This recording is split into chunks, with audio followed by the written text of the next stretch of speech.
सभी बच्चों को नमस्कार। बच्चों, आज ज्योग्राफी का जो 12वीं कक्षा का पेपर हुआ था उसको हम हल करवाएंगे। अच्छी प्रकार से इस वीडियो को देखना। देखिए, भिवानी बोर्ड हमेशा कुछ न कुछ विवाद तो खड़ा कर देता है। एक दो पर्सन तो ऐसे हैं जो टीचर को भी परेशान कर रहे हैं यहाँ पर, लेकिन इसको अंत तक इस वीडियो को देखोगे तो मैं इसको बिल्कुल क्लियर आपको समझाऊंगा। 2% ऐसे हैं, उसका ऑप्शन दूसरा भी हो सकता है और ये भी हो सकता है।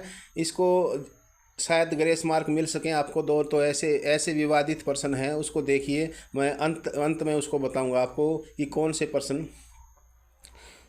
सभी बच्चों को नमस्कार। बच्चों, हम आज ज्योग्राफी का जो पेपर हुआ था 12वीं कक्षा का, उसको हम अच्छी प्रकार से आपको हल करवाएंगे। पेपर बहुत आसान बनाया गया था, लेकिन एक दो पर्सन ऐसे हैं जो छोटे मोटे विवाद है उसके अंदर है।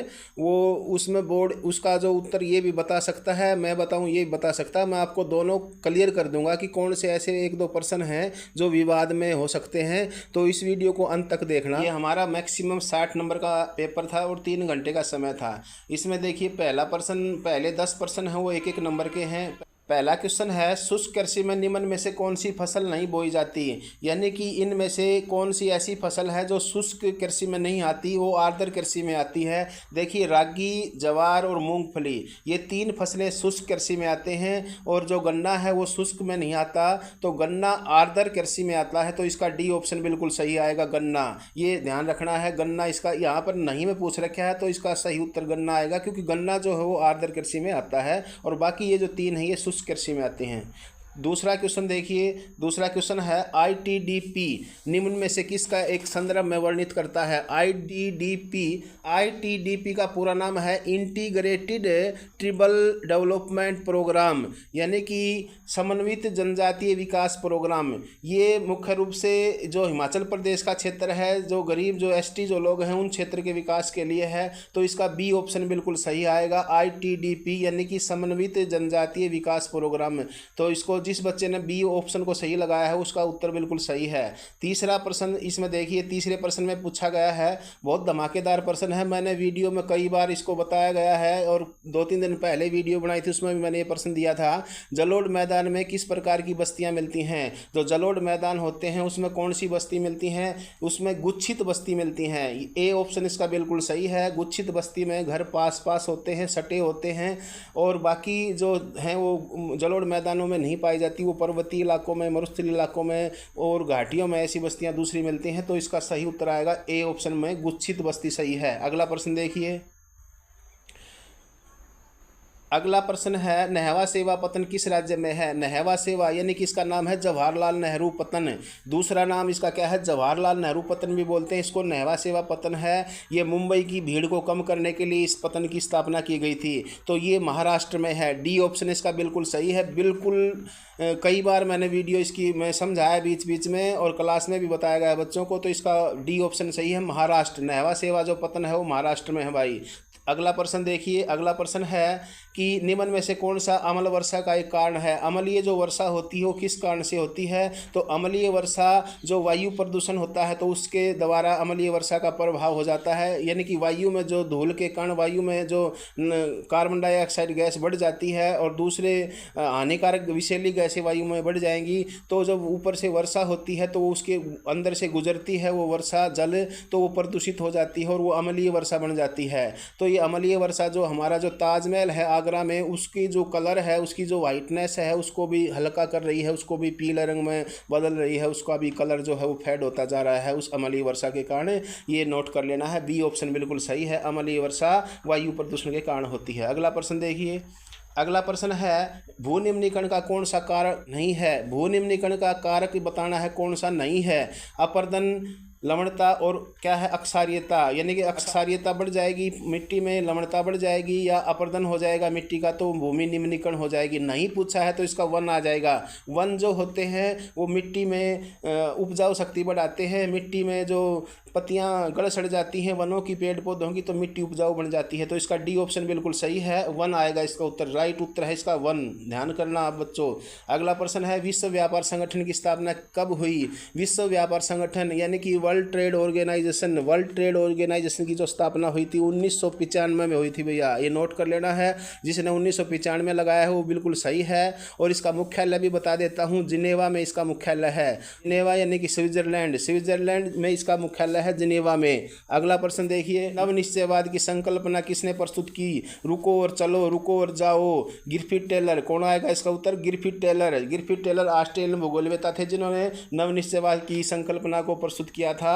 ये दोनों के बीच की थी, निश्चयवाद और संभववाद विचारधारा के बीच की ये विचारधारा थी नवनिश्चयवाद विचारधारा। तो इसका उत्तर आएगा गिरफिट टेलर, ऑस्ट्रेलियन भूगोलवेत्ता गिरफिट टेलर। अगला प्रश्न देखिए, नई शिक्षा नीति में बताया गया था मैंने कि 2 प्रश्न आपको कारण और अभिकथन के आएंगे। तो इसमें देखिए 9वां जो क्वेश्चन पूछा है कि इसमें अभिकथन है, भारत में जलमार्ग यात्रियों और माल यातायात दोनों के लिए परिवहन का एक महत्वपूर्ण साधन है। बहुत, ये लाइन बिल्कुल सही है। अभिकथन यहाँ तक सही है कि जो भारत में जो जल परिवहन है वो यातायात के लिए भी और माल ढोने के लिए भी सही है, अनुकूल हैं, यहाँ तक बिल्कुल सही है। आर यानी कि कारण क्या बताता है? यह ईंधन दक्ष, यानी कि इसमें कम ईंधन की लगता है, घर्षण कम होता है, ईंधन दक्ष होता है, यानी कम ऊर्जा लगती है, और परिस्थिति की अनुकूल परिवहन का साधन है। तो यहाँ तक कुछ कुल मिलाकर के कुछ बन सकता है कि ये अनुकूल है। इसका भी एक विवाद है कि कुछ भारत के या दूसरे पड़ोसी क्षेत्र हैं हमारे, वहाँ पर जल परिवहन, जैसे पर्वतीय इलाका है वहाँ पर जल परिवहन नहीं जा सकता। तो इसके देखते हैं अभी कथन क्या है। देखिए इसमें कहता है, ऑप्शन में देखते हैं, ए ऑप्शन में क्या कहता है? अभिकथन ए और कारण आर दोनों सही हैं और कारण अभिकथन की सही व्याख्या करता है। अगला देखिए, अभिकथन ए और कारण दोनों सही हैं लेकिन कारण अभिकथन की क्या कहता है? सही व्याख्या नहीं करता है। अभिकथन ए सही है लेकिन आर गलत है, अभिकथन ए गलत है लेकिन कारण आर सही है। तो इसमें बोर्ड ने बिल्कुल ये थोड़ा क्लियर कट नहीं दे रखा है कि इसमें विवाद सा बन सकता है कि अभिकथन तो ठीक है, कारण जैसे इसका विवाद ये हो सकता है, इसने बताया कि दक्ष है, यानी कि दक्ष और ये सभी क्षेत्रों में क्या कहता है कि परिस्थिति के अनुकूल है। तो इसका वैसे कुल मिलाकर के इसका ए ऑप्शन बिल्कुल सही रहेगा कि अभिकथन ए और कारण दोनों सही हैं और कारण अभिकथन की सही व्याख्या करता है। तो यहाँ इसमें ए बिल्कुल मेरे हिसाब से और जो अनुभव है हमारा उसके हिसाब से और सही रहेगा ए। और देखो बोर्ड इसको बी मानता है, क्या मानता है, तो ए ऑप्शन यहाँ इसका सही रहेगा। अगला अभिकथन कारण देखिए, अगला क्वेश्चन है कि बस्तियाँ विभिन्न प्रकार की हो सकती हैं। बस्तियाँ जो हैं विभिन्न प्रकार की हो सकती हैं, ठीक बात है। विभिन्न भौतिक कारण बस्तियों के विकास को प्रभावित करते हैं। बस्तियों के विकास में कहीं रेखीय बस्ती बन जाती है, कहीं गोलाकार बस्ती बन जाती है, कहीं स्टार्ट। देखिए क्या कहता है कि केवल अभिकथन ए सही है, केवल कारण आर सही है, अभिकथन ए और कारण दोनों सही हैं। और कहता है कि कारण आर अभिकथन ए की सही स्पष्टीकरण है। तो सी ऑप्शन बिल्कुल सही है।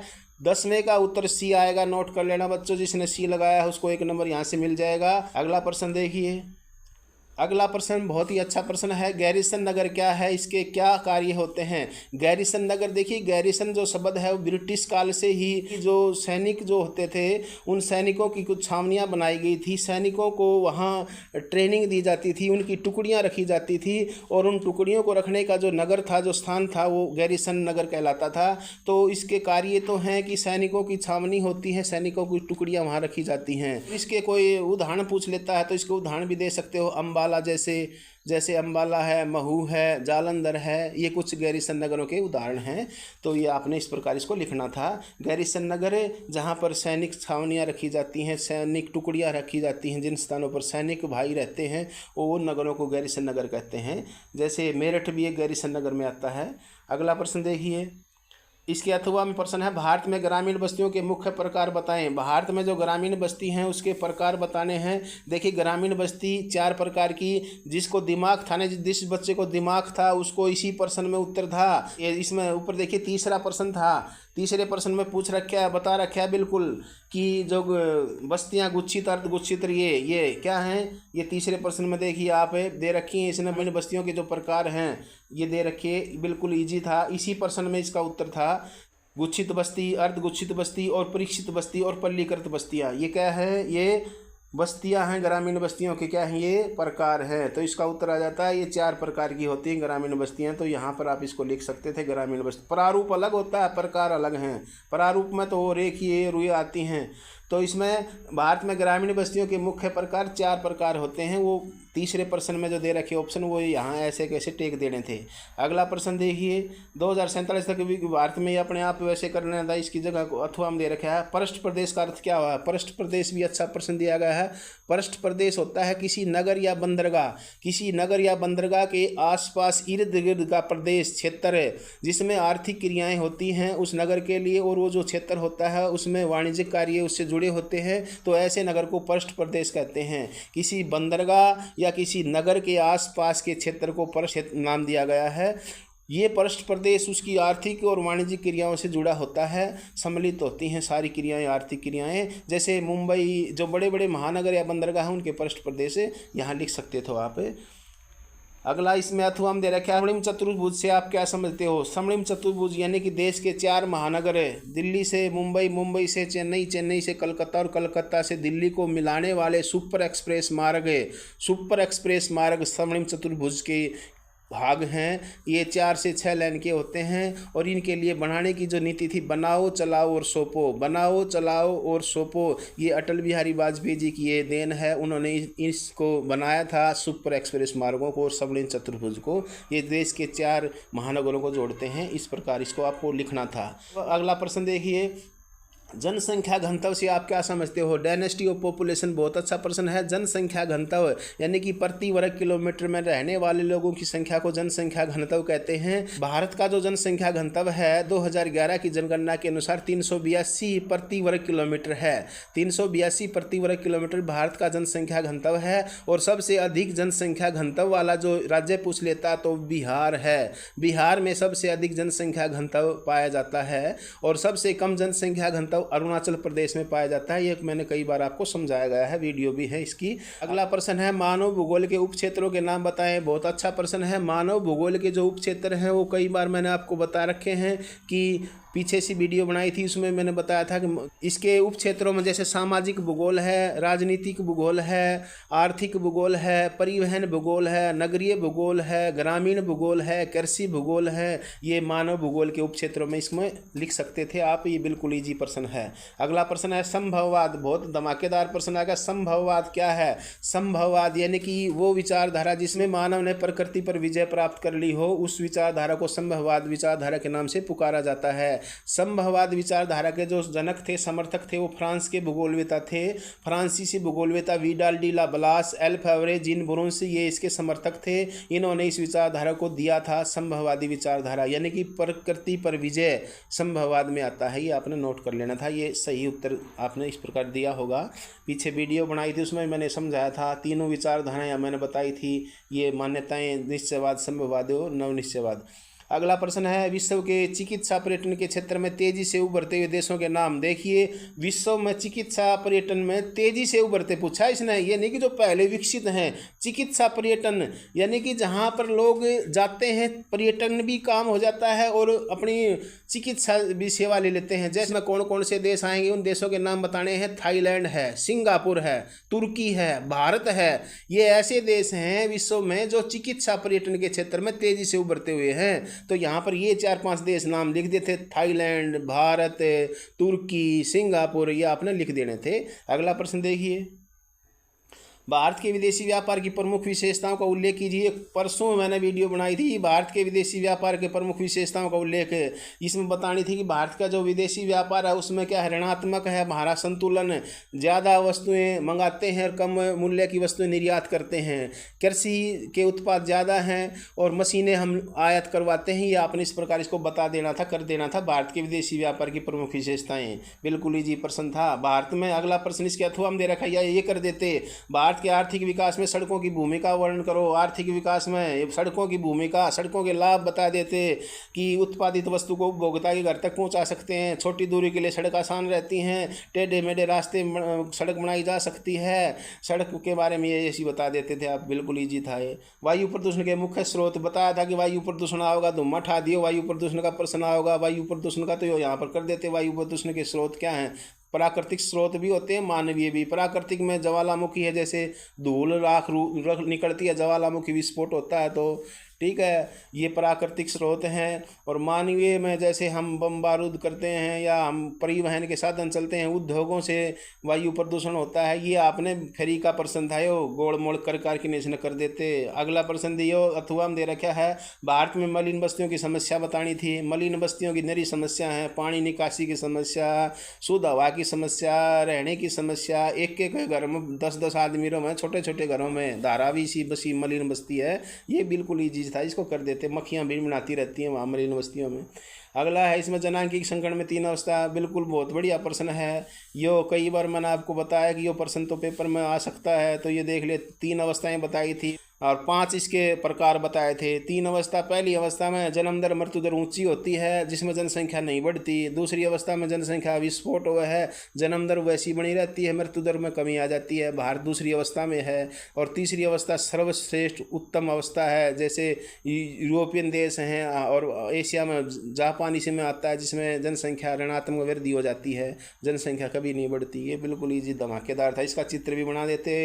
रोपण कृषि की विशेषताएं, बहुत अच्छा प्रश्न है। रोपण में पहले प्योत तैयार की जाती है और बड़े बड़े बागों में इसको लगाया जाता है, रोपा जाता है। जैसे चाय के कृषि रोपण कृषि है, गन्ना है रोपण कृषि में आता है, रबड़ है रोपण कृषि में आता है। यानी कि जिसकी पहले प्योत तैयार की के दूसरे स्थान पर रोपा जाओ, उसको रोपण कृषि बोलते हैं। यूरोपियन देशों की देन है गन्ना भी। अगला, जल संरक्षण क्यों आवश्यक है? इस तो फ्री प्रश्न किया होगा, जल संरक्षण क्यों आवश्यक है? पानी का बचाना क्यों जरूरी है, उसके उपाय बताने हैं। पानी बचाना इसलिए ज़रूरी है कि भावी पीढ़ियों को सुरक्षित सौंप सकें, और हमारे जीने के लिए जल की आवश्यकता है। हम पानी के बगैर एक दिन भी नहीं रह सकते, तो पानी ज़रूरी है हमारे लिए, संरक्षण ज़रूरी है। सिंचाई में ज़रूरत पड़ती है पानी की, इसका उपाय क्यों है? इसके उपाय बताएं। उपाय क्या हैं? नदियों पर बांध बना करके जल संरक्षण किया जा सकता है। नालियाँ उनको पक्की करके जल संरक्षण किया जा सकता है। नदियों में कूड़ा कचरा बहा देते हैं, उसको रोक करके जल का संरक्षण किया जा सकता है। पेड़ लगा करके जल का संरक्षण किया जा सकता है। जल की बर्बादी को रोक करके जल का संरक्षण किया जा सकता है। स्प्रिंकल सिंचाई यानी कि फुहारों से सिंचाई करके जल का संरक्षण किया जा सकता है। गाड़ियों से पानी को जिसको धोते हैं, पीने योग्य पानी से न धुलाई करके खारे पानी से गाड़ियों की धुलाई करो, उससे भी जल का संरक्षण हो सकता है। घरेलू जो यूज होता है पानी का, उसको हम उससे बागवानी में दे देते हैं बाद में, तो उससे जल का संरक्षण हो सकता है। नरे उपाय है फ्री के, कति आसान पेपर आ रहे बेरन तम कित सो हो। अगला प्रश्न है, भारत के भाषा परिवार के भौगोलिक वितरण का वर्णन करना है। भारत में भाषा परिवार है, जिसमें द्रविड़ परिवार है, ये आप इसमें बता देते। ऑस्ट्रेलियन, ये सारे आप इसमें बता सकते थे। बिल्कुल इजी प्रश्न पत्र आया हुआ है, बना सकते थे इसको अपना आप इसके। अगला प्रश्न देखिए, इंदिरा गांधी नहर कमान क्षेत्र का सतत पोषणीय विकास है। इस तरह आसानी प्रश्न क्या आएगा? इंदिरा गांधी जी राजस्थान नहर वाला है, बहुत आसान प्रश्न आ रहा है ये। भारत में पेट्रोल संसाधनों की विस्तृत टिप्पणी करो, ये भी कर सकते हैं। पेट्रोलिंग का डिगबोई, डिग बॉम्बे, हाईर, अंकलेश्वर, डिगबोई ऐसे कर देते इसको। फिर अगला देखिए, योग्यता आधारित फ्री का खुद का काम का। मानव विकास के 4 स्तंभ, मानव विकास के 4 स्तंभ बड़ा आसान है, मैंने कई बार आपको बता रखा है। समानता है, इक्वलिटी जिसमें बोलते हैं सभी को समान रूप से, सभी धर्म, कोई भी धर्म हो उसको समान रूप से अवसर मिलने चाहिए। सतत पोषणीयता और उत्पादकता, सशक्तिकरण, ये 4 इसके स्तंभ हैं। बिल्कुल इजी है। समानता, सतत पोषणीयता, उत्पादकता और सशक्तिकरण, इस प्रकार इसमें लिख सकते थे। बिल्कुल इजी। सवेज ने दुम्मा उठा दिया। सवेज के मानचित्र पर देख लो 1 मिनट के लिए। भारत के मानचित्र पर देखो रहे, भरमौर रावी नदी बहती है हिमाचल प्रदेश में। भरमौर, ये तो आंगड़ियाँ पर याद होना चाहिए। धारा मानचित्र है। इस मानचित्र में एक विवाद है छोटा, वो मैं समझाऊंगा आपको क्या विवाद है। बोर्ड उसका 1 नंबर देगा या नहीं देगा, वो यहाँ पर क्लियर करेंगे हम। पर देखो इसकी की आने दो बोर्ड से की आएगी तो इसको यहाँ पर 1 नंबर ग्रेस मिल सकता है। तुम्हें देखना क्या है। भारत में रेखा मानचित्र दिखाएं। भरमौर हिमाचल प्रदेश में दिखा देते। बिल्कुल ईजी है, हिमाचल में दिखाना है। भरमौर क्षेत्र हिमाचल प्रदेश में हो जाएगा। अंकलेश्वर गुजरात में दिखाना था। अंकलेश्वर परसों वीडियो मैंने बताया था, अंकलेश्वर तेल क्षेत्र।